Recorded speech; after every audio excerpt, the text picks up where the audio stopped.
Hi, William Glogie here from roadtripdown.com. I'm here to do a review on my 2014 Kawasaki KLR.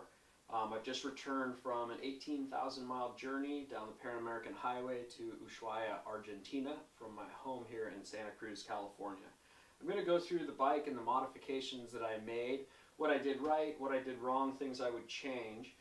After that, I will do individual videos on the specific products, letting them know the pros and cons and how to operate them. Starting up here on the Kawasaki, I wanted a lighting system to be visible to other drivers. Also in the event that I rode at night, which I didn't want to do, I chose the Denali D4 from TwistedThrottle.com. Denali is Twisted Throttle's private label brand. This particular light has 4 LEDs in each light, 2 flood and 2 spot, to create a really wide berth of light ahead of you. The product worked really well. I feel that I was really visible, and a lot of people ask me why I had them so bright. I asked them, did you see me? They said yes. Waterproof, comes with a switch and a wiring harness, was fairly simple to install myself. The bracket was also custom made for the KLR, was made for the KLR from Twisted Throttle. It's a great product, great visibility. Ended up riding in 2 occasions at night, one in Nicaragua in the torrential rain and the lightning storm. This was an indispensable product for that. And the other time was in Peru when I got a flat tire and everything went wrong, but at least I could see. Moving down to the front suspension, KLRs are noted for having soft suspension. In 2014, Kawasaki decided to stiffen up the front suspension in the KLR. This bike has that stiffened suspension. I still felt that it wasn't stiff enough, felt mushy, didn't really absorb big hits very well. So I went with a Cogent Dynamic spring and valve set. It's the DDR. Shipped from the East Coast. They send you a kit that has the fluid instructions. I've never gone through a suspension before, and I was able to do it in about an hour and a half, no problem. Highly recommend it. Worked really well on and off road. It's not a progressive. It's a straight spring, so you get really good rebound, and also you get really good suspension when you have big hits. The next thing I went to is a fork brace. This fork brace is by Eagle Mike Manufacturing out of Southern California.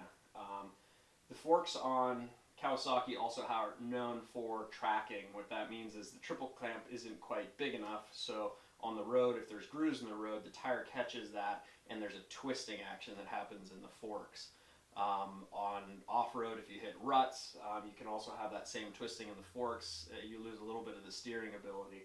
This takes, if not all of it, most of it out, and it's a great product, well worth the money investing. Moving up to the fairing and the windscreen, on this bike I decided to change from the stock windscrreen, which is about 2.5 inches lower than the zero gravity double bubble that I have here. I bought this strictly because of aesthetics. I liked the way it looked, and I liked that it increased the height of the windscreen. It's by double bubble, zero gravity, a good product. Didn't really improve much on the wind buffeting. The wind buffeting still came over and hit you about square in the face with a good helmet that took it out. That wasn't that big of a deal. Handguards. Went with the Barkbuster, the Storm Edition. Now the Barkbuster aluminum frame is pretty much standard. They have a fitment product. I had these on in 15 minutes, fit very well. No grinding, no cutting of the handlebars was necessary. The Storm handguard is mainly made for what it's named for. It's for wind protection, water protection, and cold. Keeping wind and water off of your hands when you're riding in the rain is a big deal. The high profile of this product really did a good job of doing that, as well as with the aluminum bar helping me when I did go down, protecting the hands, keeping the hands on the handlebar. So great product, highly recommend it, well priced. Coming down to the body and skid plate protection, both products are by SW Motec. It's a company out of Germany, well engineered, well designed, had good reviews. I'm completely pleased with both of these products. Went down, as I said, several times on the trip. I was concerned about the upper part of the fairing being exposed because the crash bars end here. But it seemed to me when the bike came down the handlebar to here, nothing was able to penetrate this plane of the fairing. So it did a really, really good job. These crash bars also double as a center stand. So if you do get a flat tire, which I did, you can just set the bike over on its side to lift the tire off the ground to service it. The skid plate also, good protection. It wraps around nicely, works in concert with the crash bars to protect a little bit of the side of the bike and also to prevent the gear shift lever and brake lever from snapping off. I use the skid plate a lot for sliding over rocks, logs, things like that. And also, as you know, when you ride on the dirt, rocks tend to fling up and hit below the radiator, and it seemed to do a really good job of protecting that. Moving up again to the dash, I decided to go with the Zumo 660 LM from Garmin. It's not the top of the line model, but reviews said it was good. It worked excellent for me. I used an open source mapping system that's downloadable to the Garmin called Open Street Maps. Worked really, really well. All the streets were on it. Never crashed on me, never broke down. This product also comes with a harness to wire directly to the battery. Was able to mount it myself, maybe 15-20 minutes. The longest thing is taking the tank and the seat off. Again, big screen, works very, very well with gloves, waterproof, dirt-proof, had no issues, have dropped it. The mounting system, I was concerned about it. It's easy to come on, or easy to come off, easy to put back on. And even in dirt with a lot of shaking and rattling around, never had a problem with it coming off. Onto the dash, the only modification I made to the dash was on my turn signal light. I have the tendency of leaving my turn signal on because I'm having too much fun. So what I did is I went to a company called Super Bright LEDs and replaced just the turn signal light with a brighter bulb, LED bulb, to replace the incandescent bulb that was in there. So when the blinker is on, it really flashes in your face and you can't just leave it on for 15 miles like I would do. So I highly recommend that. That's just a personal thing for me. Coming back to the foot pegs and gear shift lever. Gear shift lever, the stock gear shift lever didn't seem to work for me very well. It seemed to be a little too close to the peg. I don't have huge feet. It was just a personal preference. So I bought an IMS shift lever, brought it forward just a little bit, and now this one offers a collapsible toe piece. So in the event of a crash, it collapses back and reduces the likelihood of it tearing off. On that note, another benefit of replacing your shift lever is that when I pulled the stock shift lever off, I put it in my toolkit and I used it as a backup in the event that if I came down and this tore off or broke, I would have a spare shift lever, although not be the ideal one. Second thing, a must for the Kawasaki KLR if you're going to be doing any off-roading or any inclement weather riding is foot pegs. The foot pegs that come with the stock Kawasaki KLR are rubberized, so they have a rubber cover on it, which works really well to reduce the vibrations known for the Kawasaki KLR single cylinder. But in any inclement weather, or if you got mud on them, they would become very, very slippery. So you must get an off-road style peg. It didn't really, I never noticed too much vibration in the feet. It also gives a wider platform, so when you're standing up in off-road conditions, you don't get dug into in the arch of your foot.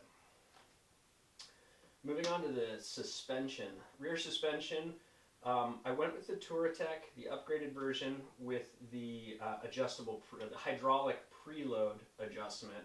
I'm not one to really fiddle with my bike when I'm riding it and making small fine-tuning adjustments, but after speaking with Touratech, they said the adjustment is very easy and it makes a big difference, and they were right.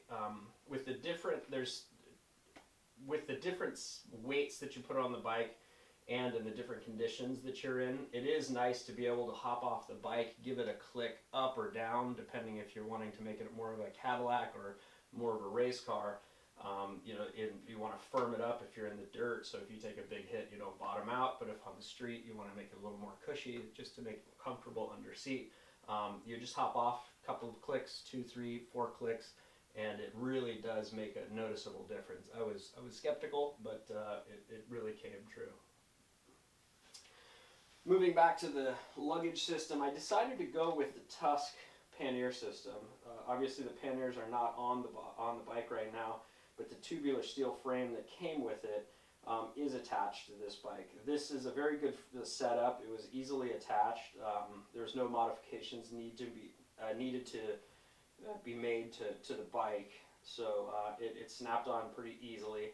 This has a quick release system. It has a locking system, so no one can walk off with your panniers. The only problem that I had with this is in San Pedro de Atacama, after riding several hundred miles off-road, the two main bolts that hold it onto the subframe sheared off. And they sheared off, in my opinion, because they were just a galvanized standard bolt, and this is the main mounting point. It was a somewhat easy fix. I just put hardened steel bolts in there. They aren't galvanized, so they are starting to rust. I do want to replace those. But yeah, to start off, I would replace those bolts, and I've called Rocky Mountain and told them about that already. Something that you can't see in the Kawasaki KLR is the subframe bolt that attaches to the main frame of the bike. It's built with two bolts on either side that attach the subframe at the top. Eagle Mike Manufacturing has a kit, which it was a little bit scary to do, but it has a through bolt with a hardened steel bolt that's a continuous bolt from one side to the other, that you need to drill the frame out, both the subframe and the main frame, all the way through. So it's a through bolt, and what it does is, the theory is that this bike has a tendency of the subframe coming down if these bolts snap, because there's extra weight on the back. It made sense to me. It was a little scary to drill into the bike, but I ended up doing it. I'm pleased that I did it. It turned out well. So I would recommend doing that. When we move on to the tires, I started the trip, the rear tire being a Heidenau Scout K60. And I'm a big believer in this tire. It's more expensive, it's German, but it is also a really durable tire. My first tire had several hundred miles on it when I left Santa Cruz, made me all the way to Bogota, Colombia. I changed to a brand new Heidenau Scout K60. That took me all the way to the bottom tip of Argentina or South America. I changed another one there. That's this tire. It has probably 2,000 to 3,000 miles on it, and it looks brand new. Tire works really, really well in the dirt. Works really, really well in the street. There are people that note that it doesn't work well in the rain. I never had an issue with it. I rode in the rain for many hours, and it worked very, very well. It is about 60% more than your average rear tire as far as costs go, but I think it's money well spent because you get at least double that you would off of a rear tire. The front tire that I ended up going with this is my favorite tire that I've ridden on. I've ridden on a Continental TKC 80. I had the Heidenau Scout front, and this is a Metzeler Moto Karoo 3. I like this tire. It has the aggressive tread pattern of an off-road tire, and it also has a very durable rubber compound. The Heidenau front, it just doesn't have that aggressive of a tread, although it does have the very durable rubber. This one has the best of both worlds. It has an aggressive off-road tread, and it also has the durable rubber. And I don't feel much extra vibration when riding on it on the highway. It's a great tire on and off road. Never had any problems in the rain, and I've ridden in all conditions with that tire. So I highly recommend the Karoo 3 from Metzeler Moto. Things that I would change on the bike. The first thing, as I mentioned, the windscreen. I plan to get an application called a KLR dash, and what that does is it's a metal bracket that you attach to the existing mounting points for a windscreen, and then it lifts it up so you has 4 duplicate mounting points to attach any windscreen that will fit the Kawasaki KLR. What that would do with this windscreen is it would bring it up about 2 inches and forward about 2 inches, and probably lift a little bit more air over the top of my helmet so you wouldn't get buffeted straight in the face. I will be changing out the windscreen though. I did like the Zero Gravity company, and their product worked well. They make windscreen that's about 2 inches taller. It's the touring windscreen. So with the KLR dash and the higher windscreen, I'm hoping to have the dash way up high in front to get the airflow to go over the helmet rather than into the face. And also, I've seen pictures of it on other Kawasaki's, and it looks quite nice. The next change that I would make to this Kawasaki, the KLR, would be the seat. Now this seat is worn out, so it needs to be replaced anyways. Seat Concepts looks like it makes a good product for the Kawasaki.